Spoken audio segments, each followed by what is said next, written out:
මම චන්දුල Ekanayake technical analyst NCSOC එකේ. අද අපි කතා කරන්න ඇත්තරම අපි මොකක්ද NCSOC එකෙන් කරන්නේ? ඇයි මේ NCSOC එක කියන එක ලංකාවේ තියෙන ගවර්න්මන්ට් ඉන්ස්ටිටියුට් වලට මෙච්චරක් වැදගත්? සහ අපෙන් මොනවාද ලැබෙන සේවාවන් හා අපේ දැනට තියෙන කම්පැනි ඒ කියන්නේ ඉන්ස්ටිටියුට්ස් වලට අපෙන් මොනවාද ඒ කියන්නේ ලංකාවේ දැනට අපි දාලා තියෙන ඉන්ස්ටිටියුට්ස් වලින් අපිට හම්බෙලා තියෙන ක්‍රිටිකල් මෙයා මොනවාද? ඇයි අපි මේක තවත් ඉස්සරහට ගෙනියන්න ඕන කියන එක තමයි අපි දැන් කතා කරන්නේ. මාත් එක්ක තව එකතු වෙනවා අපේ ඉන්සිඩන්ට් රෙස්පොන්ඩර් විමුක්ති. එයා සෙෂන් එක ඊළඟට ජොයින් වෙයි.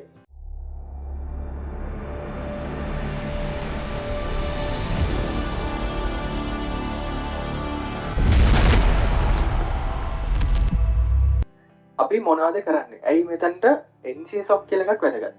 මුලින්ම NCSOC කියන concept එක ආවේ දැන් ලෝකේ ඇත්තටම ඩිජිටලයිසේෂන්ස් කියන එකකට යනවා. ඉස්සර දැන් රීසන්ට්ම කේසස් ගත්තොත් මුදල් ගණිතය. ඉස්සර මුදල් ගණිතය කියලා කියන්නේ චෙක් එකක්. රිමෝට් එකනේ. දුර රටවල් වල නම් චෙක් එකක් නැත්තම් මොකක් හරි ඇත්තටම මොන හරි මෙතඩ් එකක් through යන්නේ. එතකොට දැන් හැබැයි හැම දෙයක්ම ඩිජිටලයිස් වෙලා තියෙනවා through the internet. අපිට within a second, within a 2 second, milliseconds ගානකින් අපිට ඕන ප්‍රමාණයක් එහාට මෙහාට data transfer කරන්න පුළුවන් සහ අපිට සෑහෙන data ප්‍රමාණයක් ගොඩක් transactions කරන්න පුළුවන්. ඉතින් දැන් digitalization කියන එකේ අපේ ප්‍රධාන අරමුණ තමයි users ලාට කියන්නේ අපේ තියෙන clients ලාට කියන්නේ මහ ජනතාවට හොඳ සේවයක් දෙන එක, ඉක්මන් සේවයක් දෙන එක, ඒ වගේම අපේ වැඩත් පහසු කරගන්න එක. ඒ කියන්නේ අපිට ඉස්සර පැය දෙකක් තුනක් යන වැඩේට සමහරවිට දවසක් යන වැඩේට අපිට දැන් ඩිජිටල් ක්‍රම ඔස්සේ කරන්න පුළුවන් විනාඩියෙන් දෙකකින් වැඩේ ඉවර කරගන්න පුළුවන්. හැබැයි ඒ ඩිජිටල් කරණයත් එක්ක අපි අපේ තියෙන සිස්ටම්ස් ටික අපි සිකියර් කරගන්න ඕනේ. මොකද දැන් ඉස්සර කතාවක් තියෙනවානේ මොකද්ද? ලංකාවේ නම් සයිබර් ඇටැක් එන්න හැමදේම තියෙන්නේ කොළවල කියලා. මොකද ඒ වගේ හොරගම් ගන්න දෙයක් නැහැ කියලා. හැබැයි දැන් ඩිජිටලයිස් කරද්දී අපි හැමදේම ගෙනියනවා මේ ඩේටාබේස් එකක් ඇතුළට. නැත්තම් අපේ කම්පියුටර් සර්වර් එකක් ඇතුළට. ඉතින් ඒ කම්පියුටර් සර්වර් එකක් ඇතුළත අපේ තියෙන හැම ඩේටා එකක්ම කියන්නේ අපේ ක්ලයන්ට් ලගේ ඩේටා සමහර එක මේවා අපි ඒක ඇතුළත තියෙනව කවුද දන්නේ ඒ වලින් අපි අරගෙන කවුද ඒක ඇක්සස් කරන්න කියලා. අපිට මොකක්ද කරන්න පුළුවන් ගැරන්ටි එක. මේක කොයි වෙලාවද ඩේටා ටික තියෙන්නේ? කොහොමද මේ ඩේටා ටික තියෙන්නේ? අනික කවුද මෙන්න මේ වෙලාවේ මේකට ඇක්සස් කරේ? ඒවා ටික. ඉතින් ඒ වගේ අපිට ලංකාව දුවන් ඒ කියන්නේ ලංකාව ඇත්තටම ස්ටේබලි වැඩ කරන්න තියෙන ක්‍රිටිකල් ඉන්ෆ්‍රාස්ට්‍රක්චර්ස් 37ක් අපි අයිඩෙන්ටිෆයි කරගන්න ශ්‍රී ලංකන් සර්ච් එකයි APM කියන ඔඩිට් ෆර්ම් එකයි එකතු වෙලා මුලින්ම සර්වර් එකක් කරලා ඇනලිසිස් එකක් කරලා අපි ඒවා අඳුර ගන්නවා මේ මෙන්න මේ වගේ මොකක්ද ක්‍රිටිකල් ඉන්ෆ්‍රාස්ට්‍රක්චර්ස් 37ක් තියෙනවා සහ ඒව ඉස්සරහට වැඩි වෙන්න පුළුවන් 37ක් තියෙනවා මේවා ටික තමයි මේන්ලි අපි සිකියර් කරන්න ඕන ලංකාව තියෙන ඩේටා ටික සිකියර් කරගන්න කියන එක මත. හැබැයි තව මේවා ඉස්සරහට වැඩි වෙන්න පුළුවන්. ඉතින් අපේ මේන්ම දේ තමයි එන්නේ 37 ක්‍රිටිකල් ඉන්ෆ්‍රාස්ට්‍රක්චර්ස් 37 සිකියර් කරගන්න එක ඩිජිටලයිස් කරන එක එක්ක. හරි ඩිපාර්ට්මන්ට් ගත්තොත් එයා විදියට ඔය පැය 24න් වැඩ කරන සිස්ටම් එකක් පැය 24න් බලාගෙන ඉන්න පුළුවන් කාටද? IT සපෝට් එකට සාමාන්‍යයෙන් අපි හැම කම්පැනි එකකම දෙන IT සපෝට් ස්ටාෆ් එකක් සහ IT ඉන්ෆ්‍රාස්ට්‍රක්චර් මැනේජ්මන්ට් ස්ටාෆ් එකක්. මේක පැය 24න් වැඩ කරනවලු. එහෙම කරන්න අමාරුයි. ඇත්තට එහෙම කරන්න අමාරුයි. මොකද එහෙම කරන්න තරම් මේ කොස්ට් එකක් වියදම් කරන්න ගොඩක් කම්පැනිස් වලට බෑ. මොකද සාමාන්‍ය කියමනක් තමයි IT සහ ඉන්ෆර්මේෂන් ටෙක්නොලොජි සෙක්ෂන් එක කියන්නේ කොස්ට් සෙන්ටර් එකක් කියලා.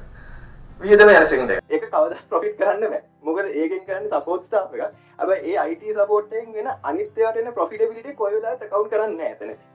ඉතින් ඒක ඒ වගේ තැනකට අපි කොහොමද මේ වගේ 24/7 hours දුවන systems කොහොමද සිකියර් කරන්නේ?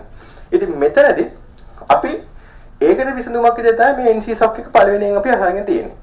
ඊළඟ දේ තමයි දැනට අපි ගත්තොත් මේ 37න් critical infrastructure 37න් 13ක්ම NCSOC එකට කනෙක්ට් වෙලා තියෙනවා. සහ තව දෙක තුනක් අපේ දැන් parallelly කනෙක්ට් කරන ගමන් තියෙන්නේ. ඇතුළට. හරි. ඊට පස්සේ ඇයි මේ NCSOC එක කියන එක දැන් ඇත්තටම හිතන්නකෝ දැන් ඩිපාර්ට්මන්ට් තියෙන 37 ඔය 37ට ගවර්න්මන්ට් එකෙන් සල්ලි දෙන්න පුළුවන් නේ. ඒ කියන්නේ ගවර්න්මන්ට් එකෙන් 37ක් විතර සමිනව සල්ලි දෙනවා සොක් එකක් විතර හදන්න. සොක්ස් ඒගොල්ලෝ කේබලක් විතර හදන්න. ඇයි එහෙම දෙන්න බැරි? සහ ඇයි මේ වගේ එකක් ස්පෙෂල් වෙන්නේ? ඉතින් ඒ දන්නකො ඒ වගේ මේ තැන් තැන් වලට මේ මුදල් දුන්නොත් ඒවට වෙන වෙනම කොස්ටිං හියුමන් රිසෝසස් ඒ වගේ හැම දෙයකම වෙන වෙනම කට්ටිය අපිට ඕන. හැබැයි ලංකාවේ ඔය වගේ කෙනෙක්ව ඇක්වයර් කරන්නේ, ඒ කියන්නේ ඒ වගේ ස්පෙෂලායිස්ඩ් කෙනෙක් කරගෙන යන සැලරි එක සහ දැන් ඒ කියන ෆැසිලිටිස් ගන්න තියෙන ෆීචර්ස් ගන්න තියෙන සොෆ්ට්වෙයාර්ස් වලට සෑහෙන මුදලක් වැය වෙනවා. ඉතින් ඒක නිසා තමයි සෙන්ට්‍රල් අපි තැනකට හබ් එකට ගෙනල්ලා තියෙන්නේ. සහ ඒ වගේ හබ් එකකට ගෙනාම තියෙන විශේෂත්වය තමයි අපිට ඒ සෙක්ෂන්ස් හිතන්නකො අපි ගන්න එක නිකන් බර්ඩ්ස් අයි වීව් එකක්නේ මුළු ලංකාවෙම තියෙන ඕගනයිසේෂන්ස්. එතකොට අපිට දැනගන්න පුළුවන් කොහෙද මොකක් හරි ප්‍රශ්නයක් වුණත් මේකත් එක්ක රිලේටඩ් තව ප්‍රශ්නයක් එනවා. මේකත් එක්ක රිලේටඩ් තව ප්‍රශ්නයක් එනවා. ඒ වගේ අපිට කෝරිලේට් කරන්න පුළුවන්. එක තැනකට ප්‍රශ්නයක් වුණාම ඒවා අනිත් වලට ඉම්පැක්ට් එකක් වෙලා තියෙනවා. ඒ වගේ අපිට කෝරිලේට් කරන්න පුළුවන් ඉක්මනට. ඊළඟ දේ තමයි මේ සිස්ටම් එක කියන්නේ අපි ඉස්සරහට කතා කරමු ඉන්ෆ්‍රාස්ට්‍රක්චර් එක කොහොමද තියෙන්නේ කොච්චර සිකියර්ද කියන එක. ඇත්තට මේ සිස්ටම් එක හදලා තියෙන්නේ ස්කේලබල් ආකිටෙක්චර් එකකට. ස්කේලබල් කියලා කියන්නේ අපිට දැනට 37කට සහ 40කට වගේ අපි ස්කේල් කරලා තියෙනවා. සහ අපිට අවශ්‍ය වෙන වෙලාවට අපිට තව ඉන්ෆ්‍රාස්ට්‍රක්චර්ස් එකතු කරලා ඕනේ විදිහට ස්කේල් කරගන්න පුළුවන්. ඊට අමතරව මේක ස්පෙෂල් කන්සෙප්ට් එකක් තියෙනවා මල්ටි ටෙනන්සි කියලා. මල්ටි ටෙනන්සි කියන කන්සෙප්ට් එකේ තියෙන දේ තමයි දැන් මෙතන ක්‍රිටිකල් ඉන්ෆර්මේෂන් ඉන්ෆ්‍රාස්ට්‍රක්චර්ස් 37 කම්පැනිස් 37 මේවා ඇතුලේ තියෙන ඩේටා කවදාවත් එකකින් තව එකකට පේන්නත් බෑ වෙන එකකින් තව එකකට පේන්නත් බෑ සහ හදිස්සියවත් මේ එකකට වැදෙන ඇටැක් එකක් අනිත් එකකට යන්නත් බෑ. එහෙම වුණොත් අපි ෆේල්. ඒක නිසා තමයි අපි අරගෙන තියෙනවා වෙනම කන්සෙප්ට් එකක් නමින් මල්ටි ටෙනන්සි කියලා. මේ කන්සෙප්ට් එකේදී අපි කරන්නේ හැම ඩේටා එකක්ම වෙන වෙනම සෙපරේට් ලොකේට් කියන්නේ සෙපරේට් විලි තමයි ස්ටෝර් කරලා තියෙන්නේ හැම ඩේටා ඒ කියන්නේ කම්පැනිස් වල ඩේටා අපි ලොජිකලි සෙපරේට් කරලා තියෙනවා. එකකින් තව එකකට ඇක්සස් කරන්නවත් කිසිම දෙයක් කරන්න බැරි වෙන්න සහ එකක ඉම්පැක්ට් එකක් වුණොත් අනිත් ටැන්ස් වල කිසිම වෙලාවකට ඉම්පැක්ට් එකක් වෙන්නේ නැහැ. සහ අපේ සොක් එකත් හැමතිස්සෙම අපි සිකියුර් කරලා තියාගන්නවා වෙන එකක ඉම්පැක්ට් එකක්වත් අපිට එනවෙන්න සහ වෙන එකක අපේ සොක් එකකින් වෙන එකක්වත් ඉම්පැක්ට් නොවෙන්න. හරි. මෙතන තමයි ඇත්තටම ඇයි අපි සොක් එකක් දාන්න කන්සෙප්ට් එක ආවේ ඇත්තටම ලංකාවේ මේ තියෙන ඩිජිටලයිසේෂන් ප්‍රොසෙස් එකත් එක්ක අපි කොහොමද මේ ඩිජිටල් ඇසෙට්ස් ටික සිකියුර් කරන්නේ. ඒකත් එක්ක. දැන් අපි බලමු ඇයි මොකක්ද ඇයි අපිට මේ ප්‍රශ්නේ එලා ඇවිල්ලා තියෙන්නේ ඩිජිටල් ඇසෙට්ස් කියන ඇයි මෙච්චරක් ඉෂුව එකක්ද අපිට මේක තියාගන්න එක. ඒ කියන්නේ ඇයි මෙච්චරක් ඇටැක්ස් කියන ලෝකෙ වෙනවද? ඒකත් එක්ක අපි බලමු ඇයි මේක වෙනස් වෙන්නේ කියලා. හරි. එතකොට අපි ප්‍රධාන වශයෙන් ඇටැක්ස් හතරක් කරන් තියෙනවා. ransomware, phishing, device attacks and zero day attacks කියලා. පළවෙනිම ප්‍රධානම එකක් තමයි හැමතිස්සෙම අපිට පොදුවෙන් එන ransomware attacks. ransomware attacks කියන මම හිතන්නේ විමුක්ති ඉස්සරහ කතා කරන්නේ මොකද්ද විශේෂයෙන් use case එකක් එක්කම ransomware attack එකෙන් සිම්පල්ම කිව්වොත් වෙන්නේ අපේ දත්ත ඒ කියන්නේ දැන් අපේ දත්ත ඔයාගොල්ලන්ටම use කරගන්න බැරි වෙන විදිහට කම්පියුටරේ හරවන එක. එතකොට ඒ දත්ත පාවිච්චි කරන්න අපෙන් ransom එකක් ඉල්ලනවා attacker මෙන්න මේ ගාන දෙන්න අපිට. සමහරට ඒක cryptocurrency වෙන්න පුළුවන්. නැත්නම් සල්ලි ඇත්තනම transfers වෙන්න පුළුවන්. ඒ වගේ ransom එකක් ඉල්ලනවා.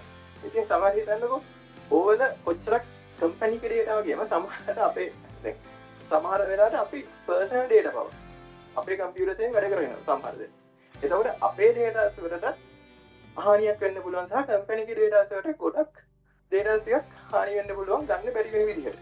ඉතින් ඒ වගේ වෙලාවට ransomware attack එකක් ආවොත් අපිට ඉම්පැක්ට් එක කියන්න සෑහෙන අමාරුයි.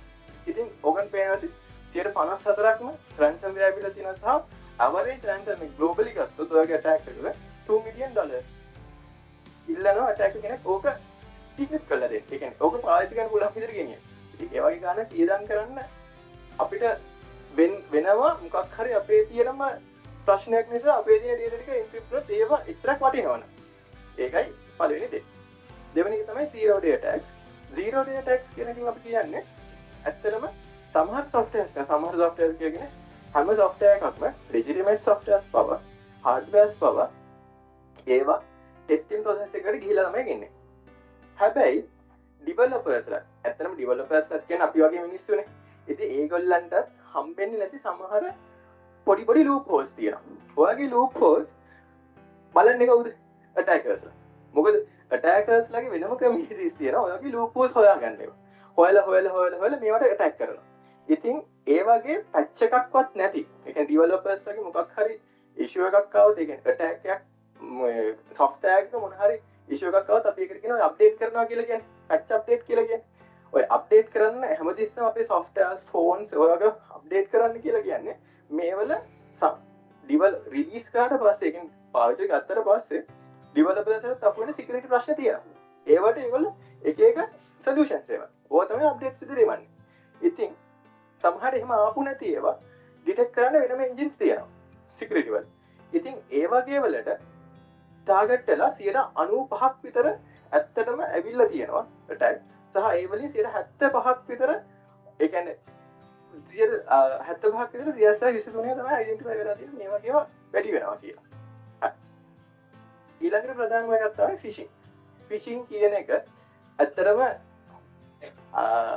සෑහෙනම ඉෂුව එකක් වෙලා තියෙනවා දැනට ලෝකේ. මොකද ඉෂුව එකේ තියෙන්නේ ෆිෂිං කියන එක mostly erroneous human. ඒ කියන්නේ සාමාන්‍ය අපි කියනවා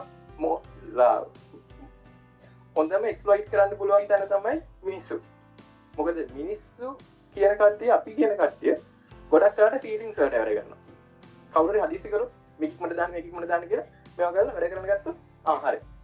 මේක මොකොත් බලන්නේ නැහැ ගෙලින්ම දානවා. සමහරට එයා එවන මේල් එක එවන එක්කලා හරි කවුරු හරි එක්කලා කවුරු හරි බය ඕගොල්ලෝ බය කෙනෙක් නම් මොකක් හරි එකක් තද එකක් කියුවා මෙයා වෙනවා. ඒ වගේ තමන්ගේ ෆීලිංග්ස් එක්ක සහ තමන් ඉන්න මූඩ් එක මත ඒ වගේ මත අපිව මැනිපියුලේට් කරන අපිව ඒ කියන්නේ අපිව හසුරවන්න සෑහෙන ලේසි ඇටැක් එකක්. ඉතින් ඔය වගේ තැන්වලදී ඇත්තටම අපේ තියෙන මොකද්ද නොලෙජ් එක අපි කොහොමද මේවා කරන්නේ වගේ වෙනස් කරන්න කියන එක අපේ නොලෙජ් එක සෑහෙන වැදගත්. සහ ෆිෂිං කියන එක 100ට ලයික් 80%ක් 90% වැඩි වෙලා තියෙනවා මේ AI GPTs භාවිතය නිසා. chat GPT සහ cloud AI වගේ නිසා සෑහෙන වැඩි වෙලා තියෙනවා. මොකද ඉස්සර හිතන්නකෝ සාමාන්‍ය ඊමේල් එක ටයිප් කරනවා. ඊමේල් එක ටයිප් කරලා එක්කෙනෙක් ඊමේල් එක ටයිප් කරලා ඒක ප්‍රූෆ් රීඩ් කරලා ඕක ෆයිනලයිස් කරලා මේවා ගන්න දවසක් එකවරක් යනවා. අපි එක්කෙනෙක්ට යවනවා මේක හරිද කියලා බලන්න. තව එක්කෙනෙක්ට යනවා තමාට. ඒ කියන්නේ ඒ වගේ බලනවා. හැබැයි දැන් අපි කරන්නේ මොකද්ද ඊමේල් එකේ ලියන්න ඕන ටික කියනවා. අපි GPT එකකට දෙනවා. එයා ලස්සනට ඔය ග්‍රැමටිකයි ඔක්කොම හදලා දෙනවා. අපි ඕක පුෂ් කරලා දානවා ඊමේල් එකේ. එච්චරයි. එතකොට අපිට අර දවසක් සමහර පැය දෙක තුනක් යන වැඩේ අපිට විනාඩි 5න් ඊමේල් එක හදලා ඊයවල ඉවරයි. ඉතින් ඔය වැඩේම අටැකර්ස්ලා කරනවා. ඒ කියන්නේ අපි ගාව මේල් මොකක් හරි තියෙනවනම් අපි කන්ටිනියස් අපි කියනකො අපේ බොස් එක කතා කරනවා කියලා. එයාත් එක්ක මේ ඊමේල් යන මේල් චේන් එකක් තියෙනවා. එයාගේ ඊමේල් ටික මොන විදිහටද එයා මේල් එවන්නේ කියන්නේ. සාමාන්‍ය මම එවන විදිහට නෙමෙයි මගේ තව යාළුවෙක් එවන්නේ ඊමේල්. ඒ කියන්නේ ඊමේල් එවන්නේ ෆෝමැට් එකක් තියෙන හැමෝටම. ඒ විදි ටික අඳුර ගන්න බුණා ඊමේල්ස් දෙක තුනක් GPT එකට දැම්මොත් මේ විදිහට මෙන්න මේ විදිහට තමයි සාමාන්‍ය ඊමේල් එකක් යවන්නේ මෙයා. මට මේ විදිහ කන්ස්ට්‍රක්ට් කරලා දෙන්න මගේ ID එක කියලා. අලුතින් එක. ඉතින් එවල කෙලින් මේක පුෂ් කරනවා මේ අරගේ ඊමේල් එකට. එතකොට අරක හිතන්නේ දැන් එතකොට මෙයා විදිහට එවන්නේ කන්ටෙන්ට් එක වෙනසකුත් නැහැ මොකුත් නැහැ. ඉතින් කට්ටිය හිතනවා මේක ඊමේල් එකේ මේකක් කියලා. ඉතින් ඕගොල්ලෝ ඇක්සස් එක ගන්නවා. ඒ වැඩේ කරනවා. ඕක තමයි ෆිෂිං වල තියෙන භයානකම. දැන් ඔය AI සහ ඔය වගේ ඉන්ටෙලිජන්ස් එක සෑහෙන වැඩි දෙන ෆිෂිං ඇටැක්ස්. ඕගොල්ලන්ගේ පර්සනල් ලයිෆ් එකේ වුණත් කම්පැනි ලයිෆ් එකේ වුණත් ඕවා ගැන සෑහෙන සැලකිලිමත් වෙන්න තමන් නොදන්න සයිට් එකකින් හැමතිස්සෙම මොකක් හරි වැඩක් කරද්දී URL එක හරි දීලා වෙරිෆයි කරගන්න සහ මොනවාද ඊමේල් හරි මොන හරි දෙයක් ආවා මේවල ඊමේල් ඇඩ්‍රස් එක හරිද සමහරට අකුරෙන් අකුර බලන්න වෙන වෙලාවල් තියෙනවා අපිට. ඉතින් ඒ වගේ තැන් වලදී සෑහෙන සැලකිලිමත් වෙන්න ඕන ඒවල් තමයි මෙතන වෙන්නේ. අන්තිම එක තමයි device configuration. device configuration කියලා කියන්නේ device attacks කියලා කියන ඇත්තටම දැන් කම්පැනි එකක් විදිහට අපි කියනවා අපිට firewall එකක් ඕන. අපිට firewall එකක් ඕන external expose වෙනවා. සමහරට WAF එකක් ගන්නවා. firewall එකක් ගන්නවා. හැබැයි මේ firewall එක WAF එක හරියට configure කරලාද කියලා කවුද දන්නේ? ඉතින් සමහරට firewall එකක් අරගෙන සම්පූර්ණයෙන් එළියට අරලා තියෙනවා ports එක. ඉතින් එහෙම වුණාම මේ firewall එක හරියට configure වෙලා. ඉතින් සමහර වෙලාවට අපිට පොඩි පොඩි ටූල්ස් අපි ගාවත් එහෙම ටූල්ස් තියෙනවා. එයාගේ ටූල්ස් වලින් අපිට පුළුවන් vulnerable එළියෙන් ඇක්සස් කරන්න පුළුවන් පෝට්ස් නිකන් මේ විනාඩි ගානක් ඇතුළත හොයන්න පුළුවන්. මේ කම්පැනි එකේ ඩොමේන් එක දුන්නොත් වෙබ්සයිට් එක පබ්ලික් වෙබ්සයිට් එක දුන්නොත් ඒ වෙබ්සයිට් එකට බෑක් එන්ඩ් ඇක්සස් එකක් ගන්න පෝට්ස් පව මේවා ඕපන්ද නැද්ද කියලා බලන්න සොෆ්ට්වෙයාර්ස් තියෙනවා. ඒකට ලොකු වෙලාවක් යන්නෙත් නැහැ ඕන කෙනෙක්ට කරන්න පුළුවන් සමහරව පබ්ලික් ලෙවල් එක. ඉතින් ඒ වගේ දැනගදී අපි හැමතිස්සෙම මොකක් හරි ඕගොල්ලෝ IT ඉන්ෆ්‍රාස්ට්‍රක්චර් එකක් හරි මොකක් හරි සොෆ්ට්වෙයාර් එකක් හරි මොකක් හරි හැමදේම කරද්දී බලන්න මේක හරියට කන්ෆිගර් කරලාද කියලා. ඒක තමයි ඊළඟ දේ මෙතන අපි ගත්ත අන්තිම ටැග් එක. හරි. ඊළඟට අපි යන් section wise ඒ කියන්නේ section wise කොච්චරක් cyber security කියන එක මෙයා වෙලාද කියන එක. දැන් ඔයගොල්ලන්ට පේන ඇති මෙතන තියෙන graph එකෙන් government sector එක තමයි 34ක් target කරලා තියෙන්නේ cyber security attacks වලට. මොකද රටක government එක වැටුණොත් ඒක මුළු රටටම බලපානවා. මොකද රටක තියෙන එක එක ප්‍රශ්න. රටක ජාත්‍යන්තර ප්‍රශ්න තියෙනවා, ජාතික ප්‍රශ්න තියෙනවා. political issues තියෙනවා. ඉතින් හැම දෙයකම ප්‍රධානම ටාගට් එක මොකද්ද? රටේ government එක. ඉතින් government එකට attack කරන්න තියෙන attackers ලගේ ප්‍රමාණය සෑහෙන වැඩි. ඔය සමහර attackers එන්න nation state attack කියලා. ඒ කියන්නේ ඒවා වෙන government වලින් ඒගොල්ලන්ට ඇති වෙන resources දෙනවා. කෝටි ගාණක් දෙනවා. ඕන තරම් resources දෙනවා. දීලා කියන මේක වයව කරන්න කියලා. ඔයගොල්ලන්ට හොඳ scenario එකක් තමයි Stuxnet කියලා මේකක් තියෙනවා. attack මේකක්. ඒක පොඩ්ඩක් බලන්න. මොකද්ද ඒ කතාව කියන්නේ? ඊට පස්සේ ඒක ඒ වගේ use cases නිකන් තියෙනවා. ඒවල කරලා තියෙන ඇත්තටම කියන්නේ ඒක nation state attack එක කවුද කියලා හොයාගන්න බෑ. හැබැයි හරියටම target කරලා වෙන government එකක මේ plant එකකට ගහලා තියෙනවා මේවා මේ නියුක්ලියර් plant එකකට ඒවල තියෙන ඒ වෛරස් එක මෙයා වෙන්නේ ඇත්තටම ඒකේ විතරයි වෙන කොහේ ලෝකෙ කොහේ ගියත් ඒක වැඩ කරන්නේ නැහැ ඒකට විතරක් ටාගට් එකක් ගහලා දෙනවා ඒක හදපු විදිහ තාම ඒක සෑහෙන කම්ප්ලිකේටඩ් ඇටැක් එකක් ඉතින් ඒ වගේ ඇටැක් සෑහෙන කම්ප්ලිකේටඩ් සහ ඒවට තල්ලි දෙන්න පව වෙන රටවල් වැදගත් මොකද අපේ රටකට ඇටැක් එකක් දෙන්න වැදගත් නම් වෙන රටවල් ඇති වෙන්න සල්ලි දෙනවා ඕනේ දෙයකට මේවා කරන්න. හරි. පළවෙනි දේ අපි කතා කරමු එකක් තමයි drawing threats. එකක් ඉතින් ලංකාවේ නේ ලෝකේ. ඔයගොල්ලෝ දන්න පළවෙනි ransomware එක කොහොමද deploy ආවේ කියලා. ransomware එක කොහොමද මේ වුනේ කියලා. ආරෙකෙන් දන්න. පළවෙනි ransomware එක කියන AIDS ransomware කියලා. ඒ කියන්නේ community එකක්. ඒගොල්ලන්ගේ conference එකක් තිබිලා තියෙනවා AIDS කියන. ඒ conference එකට ගියපු කට්ටියට floppy disk එකක් දීලා තියෙනවා. විස්තරයක්. ඔය floppy disk එකට දාලා ransomware එක. ඔය ransomware එක කවුරු කියලා කම්පියුටර් දැම්මොත් කම්පියුටර් encrypt වෙලා postal number එකක් එවනවා. මොකක් හරි දූපතක වගේ මොකක් හරි පොඩි ඈත රටක. ඒකට සල්ලි ටික ගෙවන්න. ඒකෙන් අපි එවන්නම් code එක. හරි. ඉතින් ඒක ඇත්තටම සෑහෙන ලොකු process එකක්. ඕක floppy disk එක යවන්නත් ඕන මේවා කරන්නත් ඕන ඒක postal එක යවන්නත් ඕන ඒ හැමදේම. හැබැයි දැන් ransomware එකක් යන්නේ කොහොමද? අපි phone එක මගේ phone එක උනත් continuous internet connect නම් අපිට එක click එකක් කර දුන්නා. ඒකත් ransomware එකට හේතු වෙනවා. ඉතින් එහෙම ඒවා තමයි අත්‍තරම දැන් වෙන්නේ. මොකද අපේ කම්පියුටර් ඉස්සර තිබ්බ කම්පියුටර් වල ඉන්ටර්නෙට් කියලා දෙයක් තිබ්බේ නැහැ ලොකුවට. ඒවයි isolated systems. හැබැයි දැන් තියෙන කම්පියුටර් සහ මේ operating system හැමතිස්සෙම හැම එකකටම connect වෙනවා. ඒ කියන්නේ මම සමහරවිට මම නොදැනුවත්වම මගේ යාළුවෙකුගේ කම්පියුටර් එකට හරි කොහෙද connect වෙන්න පුළුවන්. ඉතින් ඔයාලගේ කම්පැනිගේ කම්පියුටර්ස් ටික එකින් එකට connect. ඒක නිසා තමයි ඔයගොල්ලන් සමහර වෙලාවට ෆයිල් එකක් එහා පැත්තේ ඉඳන් මෙහා පැත්තට දාන්න පුළුවන්. අපි කියන්නේ ෆයිල් එකක් මේකට දාන්න මේ මොකක් හරි මේ ඔයගොල්ලන් තියෙන share drivers කියලා share drives තියෙනවා. ඉතින් share drive එකක් තියෙනවා කියලා කියන්නේ ගොඩක් අය network එකකින් connect. එකක් infect වුණා. ඒ infection එක හැමතැනම යන්න පුළුවන්. ඒ වගේ ලොකු භයානකමක් තියෙනවා මොකද දැන් තියෙන ලෝකේ අර වගේ floppy disk වත් CD වත් pen drive වත් කියලා ගහන්න ඕනේ නැහැ. network එකක් තියෙනවා නම් ඕන දෙයකට යන්න පුළුවන්. ඊළඟ තමයි digital reliance කියන එක. ඒක ඇත්තටම ඕක තමයි අපි මෙච්චර කතා කරේ ඩිජිටලීකරණය. ඒ කියන්නේ ඉස්සර වගේ නෙමෙයි. දැන් හැමදේම අපි තියෙන digital back end එකක් උඩ. ඒ කියන්නේ අපි හැමදේම data key කරගන්න. ඒකට අරගෙන ඒකෙන් තමයි process කරන්නේ. ඉතින් ওই digital කියන මාධ්‍ය ඉස්සර අපි කොලේක ලියලා මේවා කරනවා නම් අපි දන්නවා මේක ලොකරක කාරි සේෆ් එකට හරි දැම්මොත් මේක කවුරුත් දකින්නේ නැහැ අතුර තියෙන්නේ මං ගාව. හැබැයි ඔයා කම්පියුටර් එකකට ඕක දැම්මම කම්පියුටර් ඉන්ටර්නෙට් කෙනෙක් නම් කාටද කියන්න පුළුවන් මේක 100%ක් සිකියර් කියලා. කවුද මේක බලන්නේ කියලා. ඒක කියන්නේ සෑහෙන අමාරුයි. ඒක නිසා තමයි අපි හැමතිස්සෙම බලන්න ඕනේ මේ කම්පියුටර් කවුද එන්නේ කවුද යන්නේ මේ කම්පියුටර් මොනවද තියෙන්නේ ඒ හැමතිස්සෙම මොනිටර් කරලා තියාගන්න ඕනේ ඩේටා කොහොමද යන්නේ මොනවද කනෙක්ට් වෙන්නේ ඒව ටික. ඒක නිසා ඩිජිටල් කරනත් එක්කන ඇඩ්වාන්ස් ඇටැක්ස් වලට තමයි අපි මේක සයිබර් සිකියුරිටි කියන සොෆ්ට් එකක් කියන එක අපිට ඕන වෙලා තියෙන්නේ. අන්තිම එක තමයි බිස්නස් කන්ටිනියුටි කියන්නේ. බිස්නස් කන්ටිනියුටි කියන එකෙන් අපි අදහස් කරන්නේ අපි ඩිජිටල් වෙන්නේ අපේ මහජනතාවට විශ්වාසනීය සේවයක් ලබා දෙන්න සහ ඉක්මන් සේවයක් ලබා දෙන්න. ඉස්සර මොකක් හරි ෆෝම් එකක් දැන් මොන හරි ඔය හිතන්නකෝ ටැක්ස් සබ්මිෂන් එක කරන්න අපි ෆෝම් ටික ෆිල් කරගෙන මේවා කරගෙන නිමාඩුවක් දාගෙන ඕවා කරගෙන ඔෆිස් එකට නිමාඩු දාන්න කියලා දෙන්න ඕන කම්පැනිකට. හැබැයි දැන් අපිට සිස්ටම් එක දෙන ඔන්ලයින්. රාය 12ට හරි එකට හරි කමක් නැහැ ගියා ලොක් වුණා ෆිල් කරා අපිට ආයි නිමාඩු ගන්න ඕනේ නැහැ අපිට පුළුවන් වෙලාවක සබ්මිට් කරා දැම්මා. හැබැයි හිතන්නකෝ ඔය වගේ දෙන ක්‍රිටිකල් සිස්ටම් එක.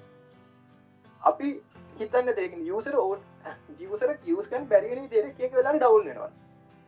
ඕන් නැති විදිහට ඩවුන් වෙනවා. සයිබර් සිකියුරිටි ඉෂුව එකක් නිසා හැබැයි සයිබර් සිකියුරිටි ඉෂුව නිසා ඩවුන් වෙනවා. මොකක් හරිලා කියලා වෙනවා. ඒ වගේ වෙනවා නම් ඒක යූසර් ඒක විශ්වාස කරනවා. නෑ මේක අදත් ඩවුන් ඊයේත් ඩවුන් ඕකට ගිහිල්ලා වැඩක් නැහැ කියලා අන්තිම වැඩේ නවත්තලා ගිහිල්ලා නුවාඩු දාගෙන මේක කරන්නේ. ඉතින් ඒ කවදාත් ඒ ට්‍රාන්සිෂන් එක වෙන්නේ නැහැ.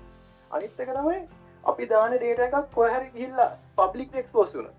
අපි දැන් ටැක්ස් ෆයිල්ස් මේවා ටික අපේ ඇසට්ස් ටික මේවා ටික පබ්ලික් එක්ස්පෝස් වුණා. යූසර් කවදාවත් ඕකට දායිද? නෑ. මොකද එහෙම දාන්නේ නැත්නම් ඉතින් මේකට දාලා මේ කට්ටියගේ දෙයට එහා ගෙදර එක්කෙනාගේ මේවා ටික එළියට ගියොත් ඉතින් අපි කැමති නෑනේ අපේ දින ඇසෙට් මොනවාද කියලා අනිත් මිනිස්සු දැනගන්නවට. ඉතින් ඒ වගේ ඇටැක් එකක් නිසා ඒ වගේ දෙයක් වුණොත් ඒක සෑහෙන ඉම්පැක්ට් එකක් ඒ ක්ලයන්ට්. ඉතින් ඒක එතකොට කවුරු යූසර් කෙනෙක් ඔක යූස් කරන්නේ නැහැ. ඒක නිසා තමයි බිස්නස් කන්ටිනියුටි එකට අපිට වැදගත් වෙන්නේ මේක. හරි. ඊළඟට අපි කතා කරමු. ඇයි අපි සොෆ්ට්වෙයාර් එකක් මොකක්ද මේ කරන්නේ කියලා. හරිද? මේක සරලව මම කියලා දෙන්නම්. හරිද? අපි කතා කරමුකෝ වාහනයක් ගැන. ඕකේ. අපි වාහනයක් ගන්නවා අලුතින්. දැන් වාහනේ එනවනේ අලුතින්. අවුරුදු දෙකක් විතර ඉතින් අපි අලුතින්ම වාහනයක් ගන්නවා. වාහනයක් අරගත්තම අපිට තියෙන ප්‍රශ්නේ මොකක්ද වාහනේ? පළවෙනියෙන් තියෙන්නේ වාහනේ පාර දාපු ගමන් වාහනේ කවුරු හරි හප්පයිද? ඕකනේ බය. අපි ඔච්චර හොඳට ගියත් පාර අයින කරවත්තට තිබ්බත් අපේ වාහනේ හප්පගෙන යදි කියන්නේ බය. හරි. අපි ඒකට කරන්න පුළුවන් දේවල් හතරක් තියෙනවා. එකක් තමයි අවොයිඩ් කරන එක. අවොයිඩ් කියලා කියන වාහනේ නොගෙන ඉන්න එක.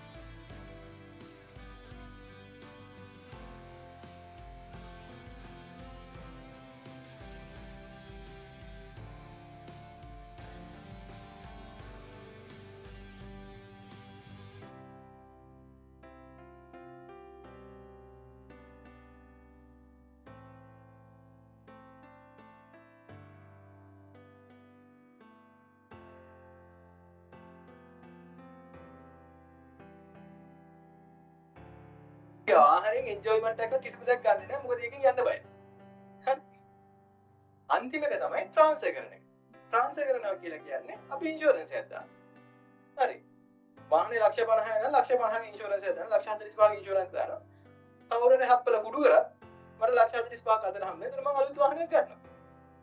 එතකොට ඒ වගේ දේවල් තමයි අපි කම්පියුටර් ඩිජිටල් රිස්ක් එකක් කරන්නේ.